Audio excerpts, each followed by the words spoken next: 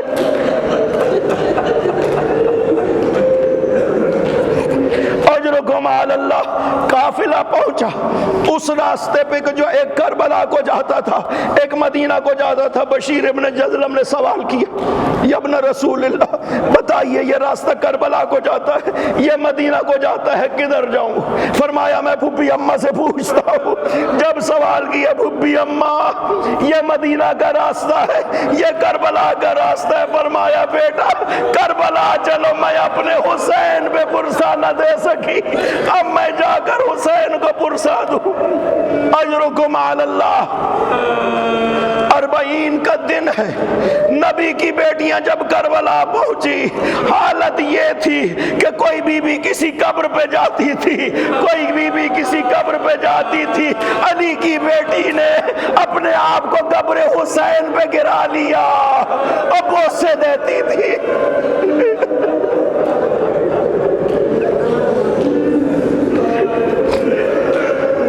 جب پرسہ دے لیا نا بی بی نے، کبھی دائیں دیکھتی ہے کبھی بائیں دیکھتی ہے۔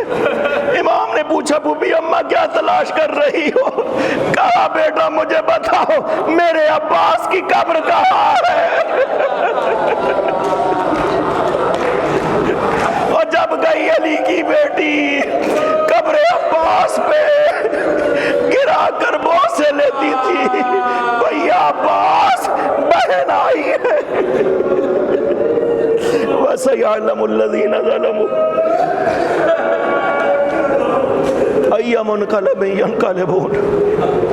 بارِ صدقہ محمد و آل محمد، ان آنسوؤں کو اپنی بارگاہ میں منظور و مقبول فرما، اس مجلس کو اپنی بارگاہ میں منظور و مقبول فرما۔ خداوندہ صدقہ محمد و آل محمد، بانی مجلس کے مرحومین کی مغفرت فرما، جناب شیخ محمد ریاض اور سعید الدین قاضی ان کی مغفرت فرما۔ بارِ صدقہ محمد و آل محمد،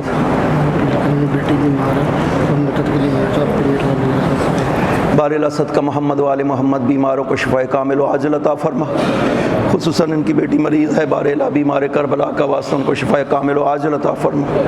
شیخ رضا ریاض کی نواسی سارا مریض ہے بارِ الہ صدقہ محمد و آل محمد، اس بچی کو جلد از جلد شفاء کامل و عاجل عطا فرما۔ بارِ الہ حاضرین کے جتنے مریض ہیں متعلقین میں سے جو مریض ہیں سب کو شفاء کامل و عاجل عطا فرما۔ بارِ الہ حاضرین کی مرحومین کی مغفرت فرما۔ خداوندہ صدقہ محمد و آل محمد، امام زمانہ کے ظہور میں تعجیل فرما، ان کے قلب مقدس کو ہم سے راضی و خوشنود فرما۔ بارِ الہ یہ ذکر مقدس جیسے جاری و ساری ہے تا ظہور امام زمان اسی طرح جاری و ساری رہے۔ بارِ الہ کر 40 کا دن ہے، مومن جہاں جہاں پہ بھی عزائے حسین میں مصروف ہے ان کو اپنی حفظ و امان میں رکھنا، دشمنوں کے شر کو ان کی طرف لوٹا دینا، بفضلک و رحمتک یا ارحم الراحمین۔